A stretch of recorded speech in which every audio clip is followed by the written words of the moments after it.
Hello everyone, welcome back to our channel. My name is Rishabh Sembade. I am an Udaipur alumni, and in this video I'll be solving the arithmetic portion of CAT 2024 slot number 1. Without wasting much time, let's directly get into the video and see what all questions were asked and कैसा उनका difficulty level था, exam conditions में how you could have solved them. आगे कभी आता है CAT 25 या CAT 26 में similar type of questions, तो आपका approach क्या होना चाहिए, ठीक है? So let's jump into it and see कि यार कैसे हमारे पास questions थे and कैसे हमें solve करना था. Okay, so here's the first question for us. The selling price of a product is fixed to ensure 40% profit.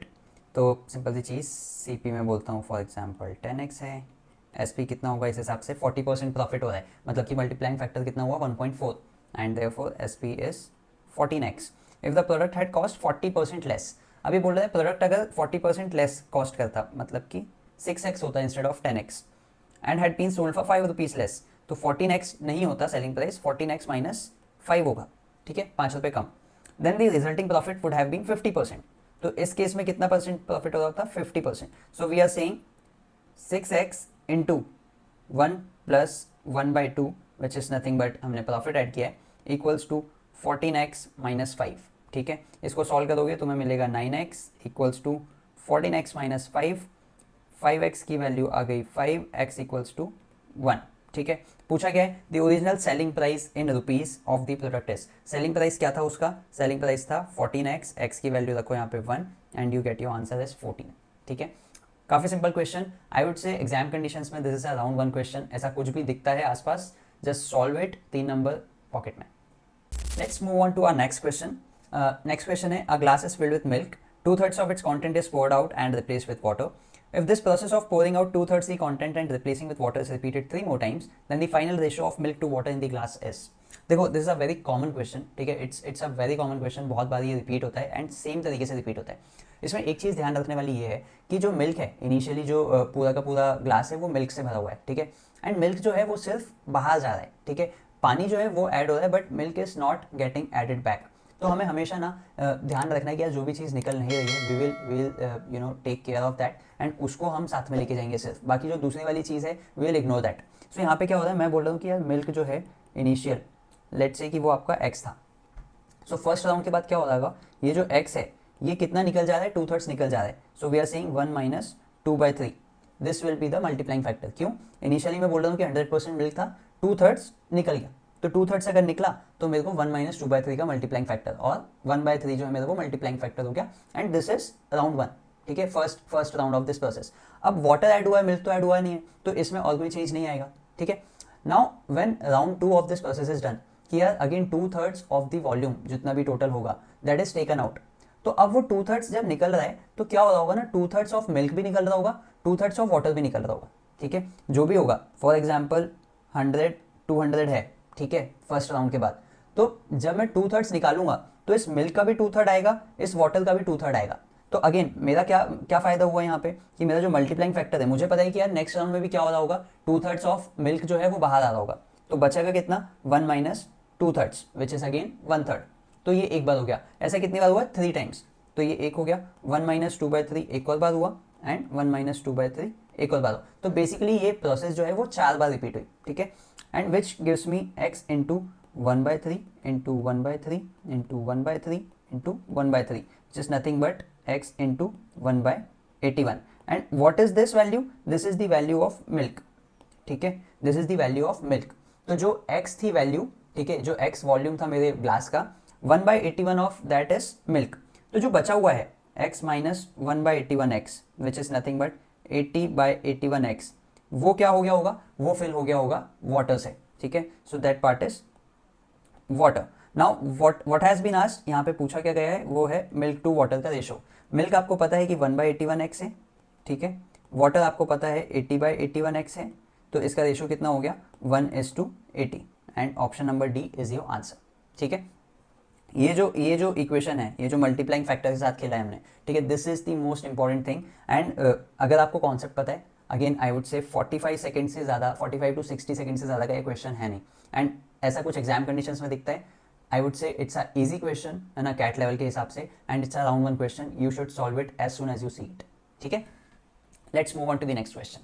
Okay, so the next question is an amount of rupees 10,000 is deposited in bank A for a certain number of years at a simple interest of 5% per annum. On maturity, the total amount received is deposited in bank B for another 5 years at a simple interest of 6% per annum.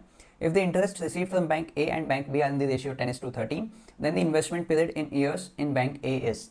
अब देखो इस तरीके के questions जो हैं basic तरीके से solve हो सकते हैं, ठीक है, ऑप्शन से भी सॉल्व हो सकते हैं, बट आई विल से कि यार ऑप्शंस पे डिपेंडेंट मत रहो, अगर टीटा के टाइप में आ गया then what will you do, है ना. सो इसलिए let's solve it by basic method first. तो ये बोल रहा है कि भाई 10,000 रुपीज़ थे, ठीक है, ये 10,000 रुपीज़ को डिपॉजिट किया एंड 5% पर एनम पे, ठीक है, 5% पर एनम. मैं कह रहा हूँ एक्स ईयर्स के लिए डिपॉजिट करते हैं, ठीक है, हमें नहीं पता, तो जब कुछ नहीं पता होता है वी से क्या एक्स ईयर्स है, ठीक है, तो हमने भी यहाँ पे एक्स ईयर्स ले लिया. तो मैं बोल रहा हूँ कि इसका अमाउंट कितना बना होगा after x years. 5% per annum है, ठीक है, तो 5% पर एनम मतलब कि 10,000 इंटू 5/100 इंटू एक्स, ये बना होगा मेरा interest number 1, correct, which is nothing but ये इसको मैं 2 zeros हटा दूंगा, 500x. This 500x is the value of first interest which I got from A bank, ठीक है. तो मेरा जो प्रिंसिपल है वो था 10,000, इंटरेस्ट है 500x, अमाउंट कितना हो गया 10,000 plus 500x. This 10,000 plus 500x this is deposited in scheme B या फिर बैंक बी, कितने परसेंट पे, 6% पे फॉर 5 years, राइट. सो मेरे को बेसिकली 5 साल के बाद इसका कितना इंटरेस्ट मिला होगा, इसका 30%. तो this is my principal, new principal, and इसका 30% is what is interest 2 for me, ठीक है ना, एज सिंपल एज दैट, जो कि कितना होगा 3,000 प्लस 150x. मैंने कुछ नहीं किया, सॉल्व किया. So this is my I2. Now I1 and I2 का जो रेशियो है which is 10/13 is given to us, ठीक है. सॉल्व करते हैं. ये क्या है, I1 मेरा है 500x, I2 मेरा है 3,000 प्लस 150x, ठीक है. We have to solve the value. कितना बनेगा ये बनेगा 3,000 plus 150x equals to 650x, which is 500x equals to 3,000 and you get the value of x as 6. So option number C, 6 is your answer, ठीक है ना. इसको करने के और भी शॉर्टकट्स हो सकते हैं, बट अगेन नॉट समथिंग जो हर बार आपको एग्जाम कंडीशंस में क्लिक करेगा, ठीक है. But here's the next question and averages से रिलेटेड दिख रहा है. There are 4 numbers such that average of first 2 numbers is 1 more than the first number. Average of first 3 numbers is 2 more than the average of first 2 numbers. And average of first 4 numbers is 3 more than average of first 3 numbers. ठीक है. Then the difference between the largest and the smallest number is. देखो read करने में काफ़ी confusing सा sound कर रहे हैं, बट लेट्स सी कि एक्चुअल में हो क्या रहा है यहाँ पे. ये बोल रहा है 4 नंबर्स हैं, फर्स्ट 2 का जो एवरेज है it is 1 more than the first number. मैं अगर बोलता हूँ कि फर्स्ट नंबर मेरा ए है for example, and first 2 numbers का जो एवरेज है वो है a+1. क्यों, फर्स्ट नंबर से एक ज़्यादा जो है वो एवरेज है. तो इसको भी करने के 2 तरीके हैं, मैं दोनों तरीके बता देता हूँ. पहले बेसिक है ना, जहाँ पे हम एवरेजेस को किससे डील करते हैं, हम सम से डील करते हैं, नंबर ऑफ ऑब्जर्वेशन या फिर नंबर ऑफ आइटम से डील करते हैं, तो मैं उससे जाता हूँ. तो ये a+1 is the average of 2 numbers, first 2 numbers. तो सम कितना होगा, टोटल सम होना चाहिए 2a+2, करेक्ट. तो पहला नंबर तो मेरा a हो गया, तो बचा हुआ कौन लेके आएगा, सेकेंड वाला, which is nothing but value of second one, a+2, simple. अभी ये हो गया, ठीक है. अब इसके बाद वो क्या बोल रहा है, average of first 3 numbers is 2 more than the average of first 2. अब एवरेज ऑफ फर्स्ट 2 जो है, एवरेज ऑफ फर्स्ट 2 आपका है a+1. तो ये बोल रहा है कि जो 3 नंबर है उसका एवरेज कितना है, इसका average plus 2 more which is nothing but a+3. When a+3 is the average of first 3 numbers, total sum कितना होगा आपका 3 into a+3 which is 3a+9. अभी फर्स्ट 2 नंबर्स आपके पास अवेलेबल हैं, a और a+2, मतलब कि 2a+2 तो है आपके पास, इसमें से 2a+2 है, तो बचा हुआ जो a+7 है वो कौन लेके आएगा, वो थर्ड नंबर लेके आएगा, सिंपल, ठीक है. तो ये हो गया मेरे पास. अब इन तीनों का एवरेज कितना है, a+3 है मेरे पास, इन तीनों का एवरेज, ठीक है ना, इन तीनों का एवरेज है a+3. नेक्स्ट क्या बोल रहा है, average of first 4 numbers is 3 more than the average of first 3 numbers, मतलब कि कितना होगा, a+3 पे 3 और ऐड कर दो, a+6. So when you are saying कि फर्स्ट 4 नंबर्स का एवरेज a+6 है, ठीक है, a+6, विच मीन्स कि आपका सम जो है वो कितना हो जाएगा, 4 नंबर्स का एवरेज है, तो आप 4 से मल्टीप्लाई करोगे, टोटल आ जाएगा आपका 4a+24. अभी 4a+24 में से 3 नंबर्स आपके पास हैं, चौथा निकालना है. 3 नंबर्स का सम कितना है, 3a+9. तो जो फोर्थ नंबर होगा वो कितना हो जाएगा, a+15. So this is your fourth number, a+15. पूछा क्या है, the difference between the largest and the smallest number. Largest number is a+15, smallest is a, and therefore the difference is 15, which is your answer. एक और इसका approach जो है, ठीक है, जो आप लगा सकते हो, let me show you that also. मैं बोल रहा हूँ फर्स्ट आपके पास ए है एंड एवरेज जो है वो आपको गिवन है, फर्स्ट टू नंबर्स का average is 1 more than the first number. तो यार देखो, अगर सेकंड वाला भी ए होता, ठीक है, बहुत बहुत सिंपल सा कॉन्सेप्ट है, अगर सेकंड वाला भी ए होता तो एवरेज ए होता इनका दोनों का, ठीक है ना। बट एवरेज क्या है, ए प्लस वन, मतलब कि दोनों वैल्यूज में 1 ऐड हो रहा होगा, तभी इनका एवरेज जो है वो 1 से बड़ा है, विच मीन्स कि इसने 2 एक्स्ट्रा लेके आया होगा, एक तो खुद के लिए एंड एक जो फर्स्ट नंबर था उसके लिए। तो सेकंड नंबर मेरा कितना हो गया, ए प्लस 2 हो गया एंड फर्स्ट नंबर मेरा हो गया ए। अभी मेरे पास जो एवरेज है वो है ए प्लस 1, ठीक है। अब मैं क्या बोल रहा हूँ, average of first 3 numbers is 2 more than the average of first 2 numbers, मतलब कि ए प्लस 3 जो है वो मेरा नया एवरेज है फर्स्ट 3 नंबर्स का। अब देखो, अभी ए प्लस 3 को भूलते हैं, अगर थर्ड नंबर ए प्लस 1 होता तो फर्स्ट 3 नंबर्स का एवरेज कितना होता, A plus 1। But average A plus 1 नहीं है, एवरेज कितना है, ए प्लस 3 है। अब इसका मतलब जो 2-2 से एवरेज बड़ा है, तीनों वैल्यूज में 2-2 ऐड हुआ होगा एंड वो कहाँ से आया होगा, ये तीसरा बंदा जो है वो 6 एक्स्ट्रा वैल्यू लेके आया होगा, which would have distributed between first second and third number, ठीक है। सो इसकी वैल्यू एक्चुअल में क्या है मेरे पास, इसकी वैल्यू है ए प्लस 7। अब जब चौथा नंबर है, बट उसके पहले मैं ये भी लिख देता हूँ कि ए प्लस 3 जो है ये इनका एवरेज है फर्स्ट 3 नंबर्स का। जो चौथा नंबर है जब वो आया तो average of first 4 numbers is 3 more than the average of first 3 numbers, which is a plus 6 basically, ठीक है ना, 3 मोर देन। बट यार समझो, अगर चौथा नंबर ए प्लस 3 होता, चौथा नंबर अगर ए प्लस 3 होता तो इन सबका एवरेज कितना होता, A plus 3। Average A plus 6 कैसे बना, जो 3-3 वैल्यू ऐड हुई है सब में, है ना। एवरेज क्यों इंक्रीज हुआ है, क्योंकि सारी वैल्यूज, सारे नंबर्स जो है उसमें एक पर्टिकुलर वैल्यू ऐड हुई है। वो 3-3 वैल्यू जो है वो कौन लेके आया होगा, इसका 3, सेकंड वाले का 3, थर्ड का 3 एंड खुद में भी, क्योंकि एवरेज बढ़ा है तो 4 लोगों का जो 3-3 है वो एक्स्ट्रा ऐड हुआ है, विच मीन्स कि लास्ट वाले नंबर में 12 वैल्यू एक्स्ट्रा ही होगी, which is what making it A plus 15, ठीक है। And from here also you can say कि लार्जेस्ट नंबर जो है वो ए प्लस 15 है, स्मॉलेस्ट जो है आपका वो ए है and therefore the difference is 15। Answer वही आया, ठीक है ना। सो एक और अप्रोच था ये, जो भी चीज़ एग्जाम कंडीशंस में क्लिक कर जाए, जो भी आपका टाइम सेव कर दे, दैट्स द बेस्ट अप्रोच, ठीक है। थोड़ा सा 30 सेकंड ज़्यादा लगता है बट एक्चुअल में एक्यूरेसी आ जाती है, तो आप बेसिक अप्रोच से जाओ। अगर लगता है कि नहीं यार दिस इज समथिंग, आपको पता है, कॉन्सेप्ट पता है, आपका टाइम सेव कर रहा है, इससे जाओ, ठीक है। At the end of the day 3 numbers जो हैं that are important. Let's move on to the next one. Okay, so this next question is based on time and work. Renu would take 15 days working 4 hours per day to complete a certain task. 15 days, 4 hours, which is 60 hours in total. ठीक है, so Renu लेती है 60 hours to complete a certain task. Whereas Seema would take 8 days working 5 hours per day. 8 days, 5 hours per day. ये कौन लेती है, Seema, which means 40 hours. ठीक है, and she is also doing the same task. अब same task बोला है तो मैं एक कोई पर्टिकुलर वर्क असाइन कर देता हूँ, ठीक है। तो इन दोनों का जो एलसीएम है मैं वही ले लेता हूँ, मैं बोलता हूँ वर्क जो है मेरा वो है 120 units, which is the LCM of 60 and 40। इसके हिसाब से अगर देखूंगा तो रेनू का आ जाएगा 2 यूनिट्स पर आवर एंड सीमा का आ जाएगा 3 यूनिट्स पर आवर, ठीक है। This is their efficiency basically.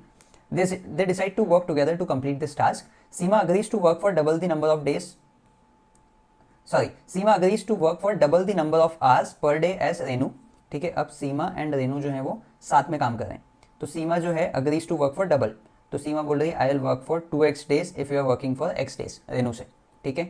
While Renu agrees to work for double the number of days, Renu agrees to work for double the number of days. तो अगर सीमा y डेज काम कर रही है तो रेनू जो है वो 2y डेज काम करेगी, ठीक है।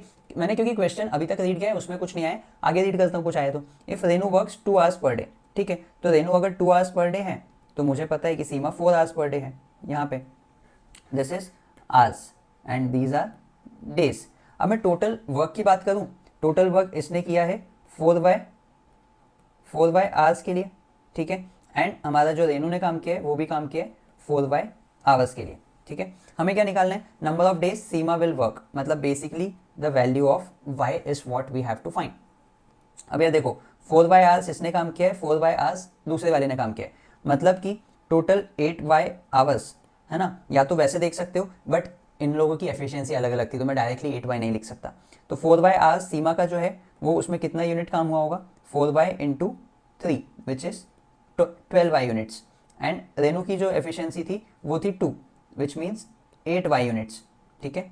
सो इन दोनों ने जो काम किया है वो कितना किया है, 12 by units and 8 by units. 20y units की जो वैल्यू है it is total work which is nothing but 120 जो हमने पहले अज्यूम किया था.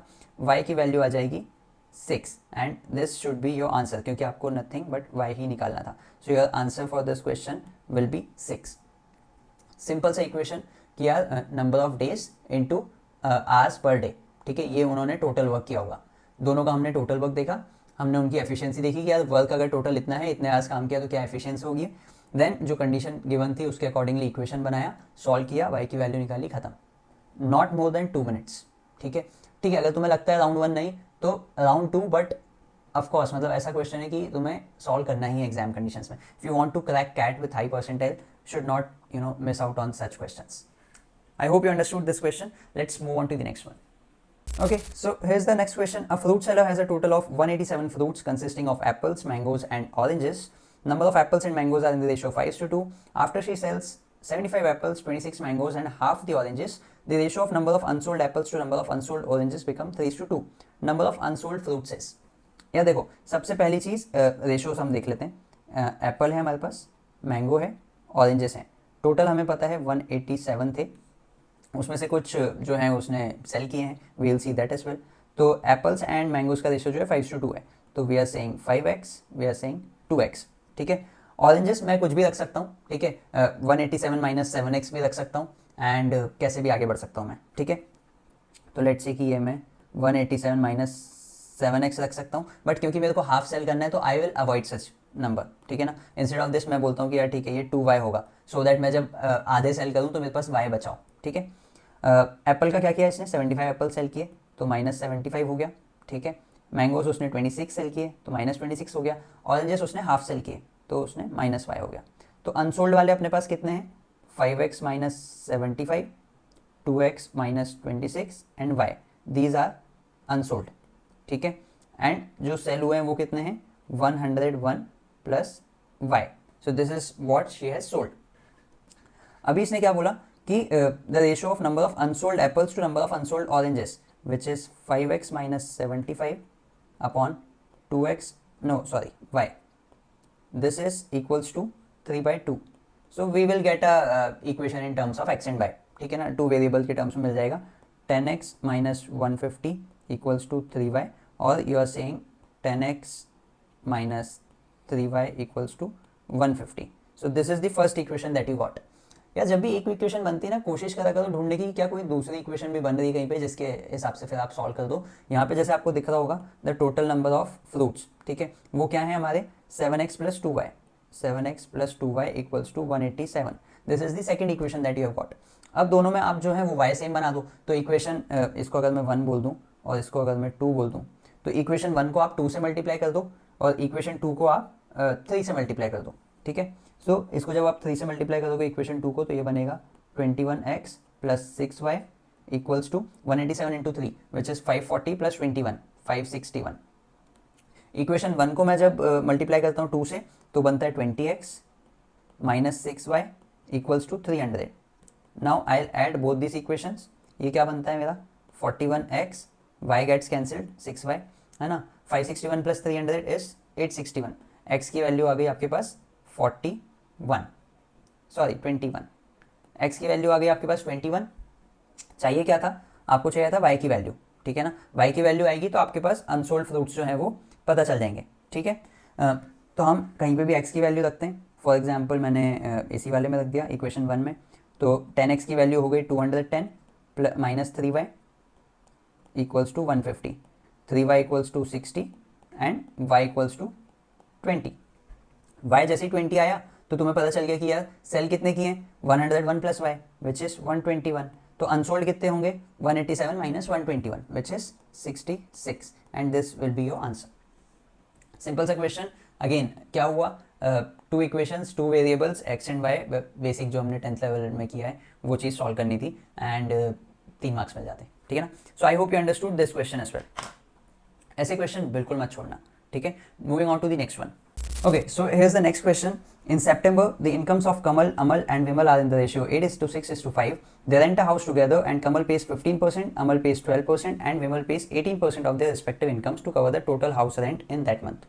तो कुछ रेशो गिवन है, ठीक है, इनकम्स का, एंड उस इनकम का कोई एक पर्टिकुलर परसेंटेज है that they are giving into rent. तो मैं वो क्विकली लिख लेता हूँ, कमल, अमल एंड विमल। कितना है 8:6:5। सिंप्लीफाई करने के लिए मैं 80x 60x 50x लूँगा वैल्यूज़, ठीक है। उसके बाद क्या हो रहा है, कमल दे रहा है 15% of 80 which is 12x। Amal pays 12% of 60x which is 7.2x and Vimal pays 18% of 50x which is 9x। तो यार एग्जाम कंडीशंस में इतने क्विकली आपको परसेंटेज निकाल के वैल्यूज डालनी आनी चाहिए, ठीक है ना। ये पूरा माइंड में होगा, ये पेन पेपर पे नहीं होगा जो भी कैलकुलेशन होगा, ठीक है। नेक्स्ट क्या है, नेक्स्ट बोल रहा है in October the house rent remains unchanged. House rent remains unchanged बोले तो ये जितना भी है उतना ही होगा। कितना है ये, 12 + 9 21 + 7 28.2x, ठीक है। While their incomes increase by 10%, 12%, 15%। तो कमल का है जो है 10% बढ़ गया तो 88x हो गया, 12% बढ़ गया अमल का तो वो हो गया 67.2, 7.2 बढ़ गया बेसिकली 60 पे। एंड देन विमल का कितना बढ़ा, 15%, 50 का 15% है 7.5 तो 57.5x। क्वेश्चन क्या पूछा है, in October the percentage of their total income that will be paid as house rent is nearest to. तो इसका सम पहले करना पड़ेगा, 88 + 67 + 57 ये हमारा हो जाएगा 212, 7 7 14 8 22 तो ये आ गया 2 7 6 13 8 21 212 करेक्ट 212.7x। अभी सिंपल सी चीज़ है 28.2x bye 212.7x। Exam conditions में अगर कैलकुलेटर साथ दे रहा है वहाँ पे वैल्यू डालो, सॉल्व करो एंड आगे बढ़ो, ठीक है। ये लिखने की ज़रूरत नहीं है यहाँ पे, but just in case calculator साथ नहीं देता है you should be manually solving this thing and ready रहना उस चीज़ के लिए, ठीक है। बहुत बारी कंडीशंस अलाउ नहीं करती हैं। So how do we solve this, ये मैं क्विकली बताता हूँ। यहाँ पे इसको हटाता हूँ। ये देखो, approximation is something that you will have to use. 28.2x upon 212.7x जो है उसको आप सबसे पहले लिखोगे 28x अपॉन 213x, ठीक है। पॉइंट्स वाली चीज़ जो है मैं इग्नोर करूँगा। मेरा न्यूमरेटर जो है मैंने थोड़ा सा नीचे किया है एंड डिनोमिनेटर जो है वो हल्का सा बढ़ाया है, विच मीन्स जो भी मेरा आंसर यहाँ पे आएगा एक्चुअल आंसर उससे हल्का सा ऊपर होगा, ठीक है, भले ही थोड़ा सा ऊपर हो, तो वो चीज़ मुझे पता है। Now let's solve it.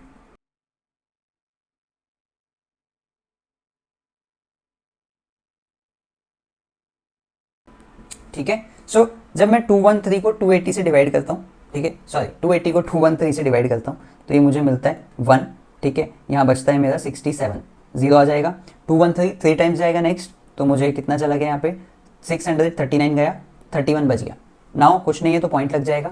213 कितने टाइम्स जाएगा, 213 जाएगा 1 टाइम्स, तो 13.1 समथिंग से थोड़ा सा ऊपर, स्लाइटली ऊपर मेरा आंसर होगा actual. And option number C therefore is my answer. क्यों हुआ ऐसा, बिकॉज मैंने न्यूमरेटर जो है वो हल्का सा कम किया था, डिनोमिनेटर जो है वो हल्का सा बढ़ाया था, इसलिए मेरा जो आंसर जो निकल के आया वो स्लाइटली कम था एक्चुअल आंसर से, ठीक है। I hope you understood this one. Let's move on to the next one. So here is the next question which is based on TSD, time speed and distance. Two places A and B are 45 kilometre apart and connected by a straight road, ठीक है। कैसा दिख रहा होगा, ऐसा कुछ दिख रहा होगा। A B ये है 45 किलोमीटर्स इन टोटल।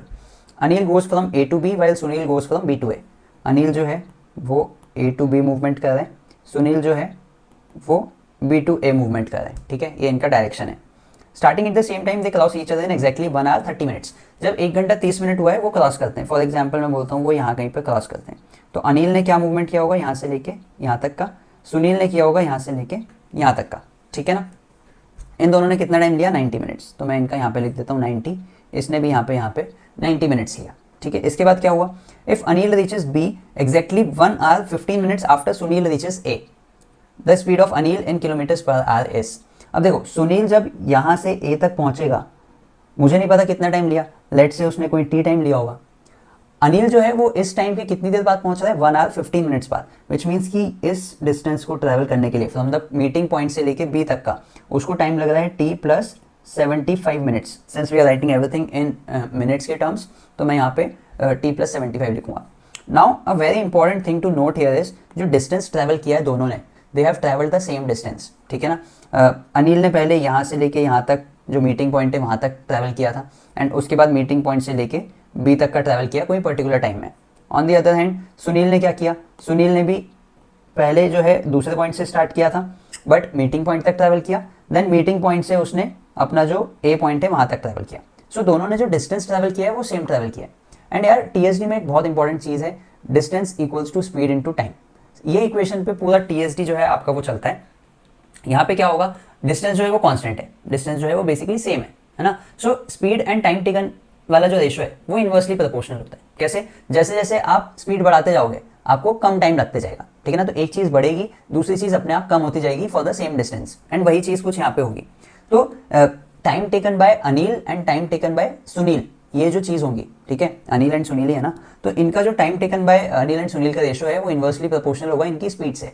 तो इसको हम बोलेंगे कि time taken by Anil and time taken by Sunil is equals to speed of Sunil upon speed of Anil, ऐसा कुछ ये दिखेगा, ठीक है।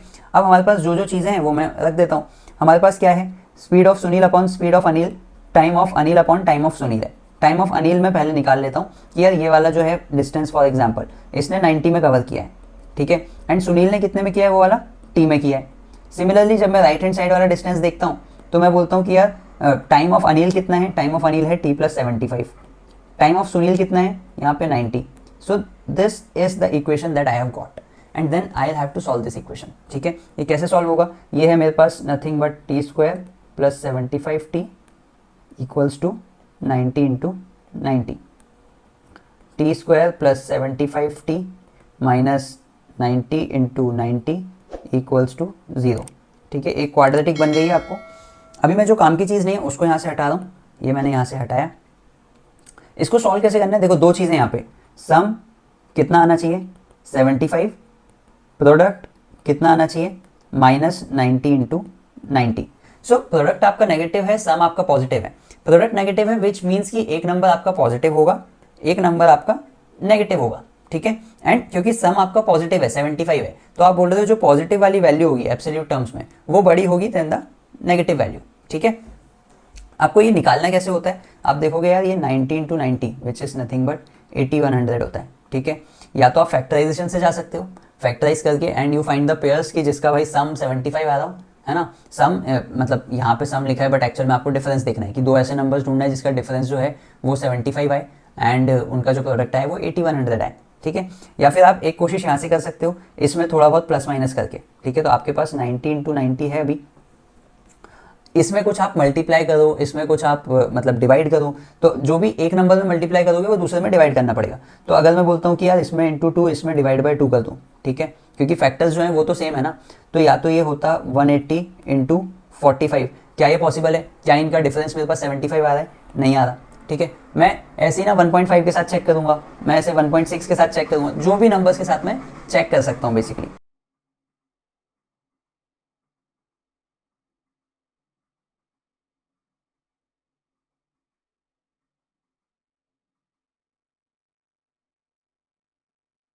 ठीक है, तो मैंने इसको जैसे 1.5 के साथ किया, मैंने क्या किया, मैंने एक को मल्टीप्लाई किया 1.5 से, दूसरे को डिवाइड किया 1.5 से, तो मुझे वैल्यू मिली 135 and 60। Now if you see 135 and 60 के बीच का जो डिफरेंस है, ठीक है ना, वो कितना है 75 है। मुझे प्रोडक्ट की चिंता क्यों नहीं है, बिकॉज मैंने सेम ऑपरेशन दोनों में किया है, मतलब सेम इन द सेंस कि एक में जितना मैंने डिवाइड किया दूसरे में उतना मल्टीप्लाई कर दिया, तो मेरा प्रोडक्ट जो है वो कांस्टेंट है, तो दैट आई हैव इंश्योर्ड। तो मैंने सिर्फ यहाँ पे क्या देखा, मैंने देखा कि यार डिफरेंस क्या 75 आ रहा है, यस 75 आ रहा है, which means these two are my numbers, है ना। सो कैसे स्प्लिट करूंगा, 135 एंड 60 में स्प्लिट करूंगा। तो 135 एंड 60 में जब मैं स्प्लिट करूंगा ये बनेगा t² + 135t minus 60t minus 90 cross 90 equals to 0, t + 135 minus 60t + 135 equals 0। देखो इसके आगे मैं सॉल्व नहीं करूंगा बिकॉज मुझे पता है 135 जो है वो नेगेटिव में जाएगा, तो आई नो t की वैल्यू कितनी आ गई, 60 आ गई। As soon as I know T की वैल्यू 60 आ गई, मैं बाकी चीज़ें यहाँ से अगेन हटा रहा हूँ। मुझे क्या निकालना था, मुझे निकालना था speed of Anil. Speed of Anil equals to distance travelled, 45 kilometre चला है डिवाइडेड बाय टोटल टाइम उसने जितना लिया है। अनिल ने टोटल टाइम कितना लिया है 90 मिनट्स, विच इज़ मैं यहाँ पे आवर्स में लिखूंगा, तो 90 मिनट्स विच इज़ 3/2 प्लस ये वाला जो टाइम है t + 75 विच इज़ 135 मिनट्स, यानी 2 घंटे 15 minutes, which is nothing but 2 घंटे 15 मिनट्स, 2 1/4 और 9/4, तो मैंने ये यहाँ पे लिखा। अब इसको जब मैं सॉल्व करूँगा तो ये बन जाएगा 45 डिवाइडेड बाय 3/2 को मैं बोल सकता हूँ 6/4 प्लस 9/4 विच इज 15/4, ठीक है। ये 15/4 है, मल्टीप्लाई होकर 4/15 हो जाएगा, ठीक है। 15 1 times 3 times 3 into 4 12 is my answer for this question. I hope it is clear. बहुत इंपॉर्टेंट कॉन्सेप्ट था जो आपका डिस्टेंस आपको दिखना था कि यार डिस्टेंस तो कांस्टेंट है, एंड डिस्टेंस कांस्टेंट है अगर तो रिलेशनशिप जो होती है स्पीड एंड टाइम में वो आपको लगानी थी सर, ठीक है। I hope this question is clear. So that's all. These were the 8 questions that were asked in CAT 2024 slot 1, ठीक है, जो अर्थमेटिक के थे। एंड नहीं कुछ तो यार 7 questions तो ऐसे थे जो you should be able to solve. अभी भी अगर दिक्कत आ रही है, try to utilise the next 80-85 days that you have in hand, ठीक है। उसमें कोशिश करो अर्थमेटिक कवर करो, एटलीस्ट ईजी से मीडियम क्वेश्चंस जो हैं वो तुम लोग क्रैक कर पाओ, एटलीस्ट इतना कवर कर लो उसको, ठीक है ना। बाकी क्योंकि कैट लेवल के क्वेश्चंस हैं ये, अगर ये करते बन रहा है and if you are at 90 percentile, क्योंकि ये 7-8 क्वेश्चन जो हैं वो आराम से 90 परसेंटाइल देंगे। If you are at 90 percentile, next 85 days अगर अच्छे से यूज़ किए, 99 is not that hard, trust me, ठीक है ना। Just work on your weaknesses, थोड़ा सा स्ट्रेंथ्स पे भी, and you will be able to get the number, ठीक है, 99 वाला। That's pretty much it from my side. Thank you so much for watching this video. Subscribe to my channel if you haven't done it yet, and I will see you in the next one. Bye bye, take care, all the best.